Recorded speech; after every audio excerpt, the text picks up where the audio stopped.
memanggilmu kawan. Belajar bergerak berbagi untuk negeri, guru penggerak majukan pendidikan. Guru penggerak menghamba pada murid, kreatif rancang pembelajaran. Hargai potensi, tingkatkan prestasi, lahirkan profil pelajar Pancasila. Belajar bergerak berbagi untuk negeri, kita menjalin kolaborasi. Belajar bergerak berbagi untuk negeri, demi bakti pada Ibu Pertiwi.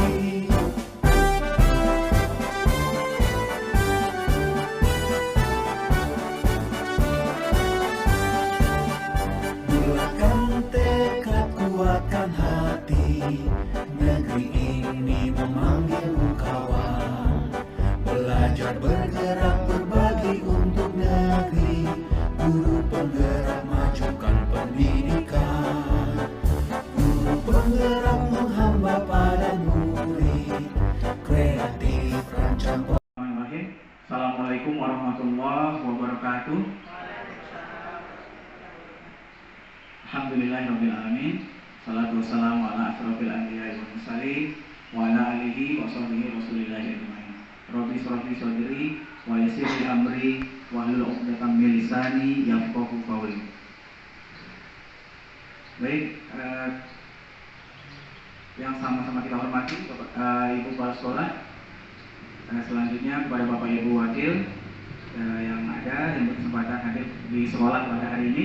Selanjutnya kepada Bapak dan Ibu Guru yang berkesempatan hadir dalam kegiatan pengibasan materi modul 1.4 tentang budaya positif pada materi pendidikan calon guru penggerak angkatan 6. Pertama, bersyukur kita kepada Allah atas kesempatan dan nikmat yang diberikan dan dilimpahkan kepada kita semua, terutama nikmat kesehatan, sehingga kita bisa hadir di ruang majelis guru ini dalam rangka kegiatan pengibasan materi pendidikan calon guru penggerak angkatan 6, yaitu materi modul 1.4 yang berhubungan dengan tentang budaya positif di lingkungan sekolah.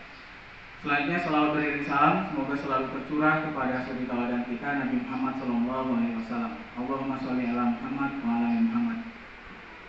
Pada kesempatan yang baik ini, saya mengucapkan banyak terima kasih kepada Bapak dan Ibu Guru yang berkesempatan hadir pada ruang majelis guru ini dalam mengikuti atau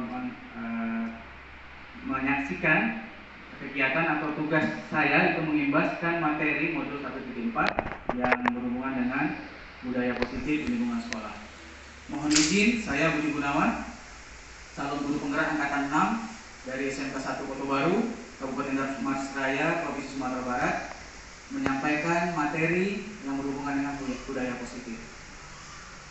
Oke, sebelum masuk tentang implementasi kegiatannya, apa itu budaya positif? Jadi budaya positif itu adalah nilai-nilai keyakinan dan kebiasaan-kebiasaan baik yang berpihak kepada murid agar dapat berkembang menjadi pribadi yang baik, mandiri, kolaboratif, berkebinekaan global yang seperti tertuang pada profil pelajar Pancasila. Jadi banyak kegiatan atau implementasi kegiatan yang berhubungan dengan budaya positif di sekolah kita. Sebenarnya sekolah kita sudah lebih dulu melakukannya, cuma itu belum tertuang dalam bingkai tentang budaya positif. Jadi di sini saya coba mengklasifikasi atau mengumpulkan beberapa kegiatan di sekolah kita. Sebenarnya itu sudah merupakan atau bagian bentuk dari budaya positif. Oke, baik, yang pertama itu apel pagi taruna-taruni di sekolah kita SMK Negeri 1 Kota Baru. Nah, ini merupakan budaya positif yang sangat baik manfaatnya bagi perkembangan murid itu sendiri. Karena di sini pada kegiatan apel pagi ini sangat menekankan atau bermanfaat untuk menjadikan siswa kita disiplin, ya, bertanggung jawab, juga termasuk kepemimpinannya. Jadi masing-masing siswa berdasarkan regulasi tertentu mendapat giliran menjadi pelaksana apel pagi dan sekaligus untuk menjaga bagaimana apel pagi bisa terlaksana dengan kondusif. Nah, ini jadi merupakan budaya positif yang sangat menyentuh kepada siswa. Jadi ini sudah kita lakukan. Selanjutnya kegiatan sholat berjamaah, khususnya sholat zuhur berjamaah yang sudah lama dilakukan di sekolah kita, dipandu dan didampingi oleh pembimbing yang hebat-hebat, Bapak Ibu guru pendidikan agama Islam. Jadi kegiatan ini sebenarnya sudah dilakukan lebih dulu di sekolah kita. Maaf Pak, di depan aja nggak apa-apa Pak. Ya Pak, lanjut aja Pak, mohon maaf ya. Oke, jadi kegiatan sholat berjamaah ini yaitu tadi untuk menanamkan nilai-nilai religius, nilai-nilai keagamaan kepada murid-murid kita sekalian agar menjadi siswa atau murid yang bertakwa kepada Allah Subhanahu wa taala. Oke. Banyak lagi kegiatannya, tapi saya memandang dua kegiatan ini sangat menyentuh langsung ke siswa atau murid kita. Oke. Selanjutnya ada disiplin positif. Apa itu disiplin positif? Di sini disiplin positif merupakan salah satu cara penerapan disiplin yang bertujuan untuk menumbuhkan kesadaran murid untuk melakukan sesuatu tanpa teguran, ancaman maupun hukuman. Jadi bagaimana kondisi disiplin positif itu sudah terbentuk, di mana nanti anak itu bisa menyadari suatu kesalahannya jika dia melakukan kesalahan tanpa harus kita berikan sanksi atau hukuman. Nah, begitu. Jadi di sini sebenarnya sudah banyak kita lakukan. Jadi seperti misalnya ada kegiatan berdoa sebelum praktek atau PBM di kelas. Terus yang lebih terfokus lagi itu latihan dasar ketarunaan, di mana di sana secara komprehensif nilai-nilai profil pelajar Pancasila ditanamkan pada taruna-taruni kita sekalian. Jadi di sini kebetulan gambar kita hanya ini yang bisa kita peroleh. Sebenarnya banyak kegiatan yang sudah dilakukan. Nah, ini misalnya walaupun dalam kondisi di lapangan, tapi tetap ingat waktunya sholat. Nah, ini salah satu bentuk disiplin sholat. Oke, walaupun lampu mati kita tetap lanjut ya Bapak Ibu sekalian. Selanjutnya sebenarnya disiplin positif ini lebih lebih banyak dilakukan di dalam kelas, khususnya Bapak Ibu guru yang lebih tahu ya. Jadi karena saya di jurusan teknik otomotif, maka cenderung akan banyak mengungkapkan kegiatan-kegiatan disiplin positif itu ketika alhamdulillah cek. Oke, sebentar Bapak Ibu. Jadi disiplin positif tadi misalnya sebelum masuk tadi ya berdoa, terus nanti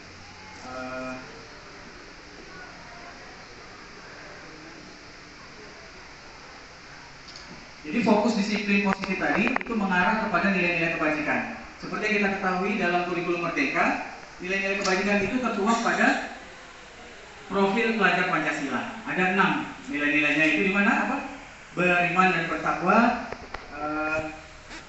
terus kebinekaan global, bergotong royong, kreatif, bernalar kritis dan mandiri.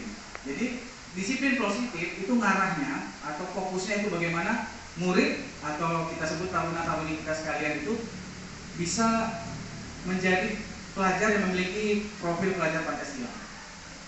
Fokusnya itu. Oke, jadi banyak kegiatan. Jadi sebenarnya Bapak Ibu sekalian sudah melakukannya. Jadi saya di sini cuma merangkum saja dari kegiatan-kegiatan yang bisa kita rangkum yang termasuk dalam kegiatan disiplin positif. Oke, baik, di sini ada gambar kegiatan memperingati Sumpah Pemuda.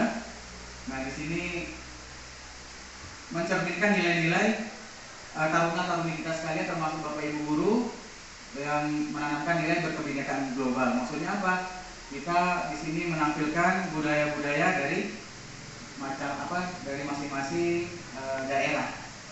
Nah, ini ada kegiatan Ladastar untuk latihan kemandirian. Terus ada bergotong royong. Di sini ada kegiatan kolaborasi atau bekerja sama ketika praktek di bengkel. Nah, ini kegiatan saya ambil dari kegiatan uji kompetensi melalui LSP. Nah, jadi siswa kita memang secara mandiri harus dapat menyelesaikan proyek atau pekerjaan yang telah diberikan. Nah, ini selanjutnya nilai-nilai religi juga dituangkan dalam bentuk program sholat berjamaah, khususnya sholat zuhur berjamaah. Oke, nah untuk bisa kita mewujudkan disiplin positif itu sebenarnya langkah-langkahnya diawali dengan membuat peraturan kelas. Kan ada istilah peraturan kelas ya. Nah di sini bahasa di guru penggerak itu bahasanya keyakinan kelas. Gimana beda peraturan sama keyakinan? Kalau peraturan itu biasanya ada keterpaksaan, suka ataupun tidak harus patuhi gitu. Nah, sedangkan keyakinan itu biasanya didiskusikan sebelumnya, membuatnya secara bersama-sama. Harapannya semua paham, semua terima, dan semua bisa menjalankan dengan sadar tanpa ada paksaan dari kita, Bapak Ibu gurunya. Nah, jadi nanti kita aplikasinya di kelas itu membuat keyakinan kelas. Itu guru dan murid membuat keyakinan itu bersama-sama. Tidak usah ribet-ribet, sulit-sulit, tidak perlu banyak, cukup sederhana dan mudah dipahami semua anggota kelas. Nah, contohnya ini ada bertanggung jawab, menghormati orang lain dan menyayangi teman. Ini jadi contoh umum ya, tergantung nanti masing-masing kesepakatan kelas yang keyakinan kelas yang disepakati bersama Bapak Ibu guru, khususnya Bapak Ibu guru wali kelas. Oke, terus apa keyakinan kelas? Itu maksudnya ini timbul dari ide yang ada di dalam kelas, maksudnya anggota kelas, yang dapat dijalani sebagai aturan keyakinan kelas yang timbul dari 5 dasar kebutuhan manusia. Jadi agar keyakinan kelas itu bisa disadari dan dijalani dengan ikhlas, dengan senang dan tanpa paksaan, maka dia harus merujuk kepada kebutuhan dasar manusia. Jadi ada 5 kebutuhan dasar manusia itu. Di sini ada kebutuhan dasar bertahan hidup, kasih sayang, ya. Selanjutnya ada penguasaan, kebebasan dan kesenangan. Jadi saya tidak akan menjelaskan ini detail lebih rinci. Bapak Ibu, saya yakin sebenarnya sudah memahami materi tentang kebutuhan dasar manusia. Saya cuma sifatnya berbagi saja ya. Selanjutnya, sehubungan dengan keyakinan kelas tadi itu dihubungkan juga atau terpengaruh atau dipengaruhi boleh dari posisi kontrol guru. Jadi kita sebagai bapak dan ibu guru ini punya posisi kontrol. Nah, sekarang apakah posisi kita di bagian yang mana? Itu Bapak Ibu sendiri yang sudah tahu sebenarnya. Jadi ada 5 posisi kontrol seorang guru itu. Ada yang pertama sebagai penghukum, selanjutnya ada pembuat rasa bersalah, ada sebagai teman, ada sebagai pemantau dan sebagai manajer. Nah, harapannya untuk bisa mewujudkan keyakinan kelas yang memang benar-benar keyakinan kelas yang disepakati bersama, maka kita fokus di 2 ini posisi kontrolnya, sebagai pemantau dan sebagai manajer. Karena kalau ketiga posisi ini, sebagai penghukum, sebagai pembuat rasa bersalah dan teman, ini cenderung akan membangkitkan atau menumbuhkan potensi negatif pada murid kita. Tapi kalau posisi manajer, ini kita cenderung memberikan penawaran penyelesaian suatu masalah itu berdasarkan keyakinan kelas. Nah, jadi aplikasinya sebenarnya Bapak Ibu guru sudah melakukannya di dalam kelas atau di lingkungan sekolah. Oke, lanjut. Ada namanya restitusi.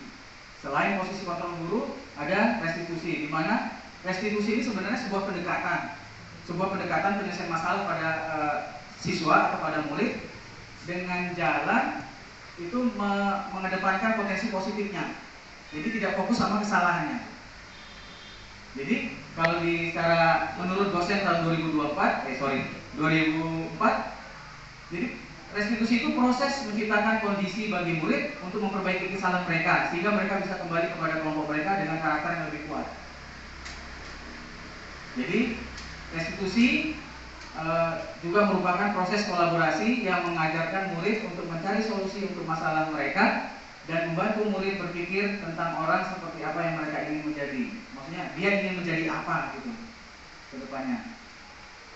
Dan selanjutnya, dan bagaimana dia juga atau siswa itu memperlakukan orang lain.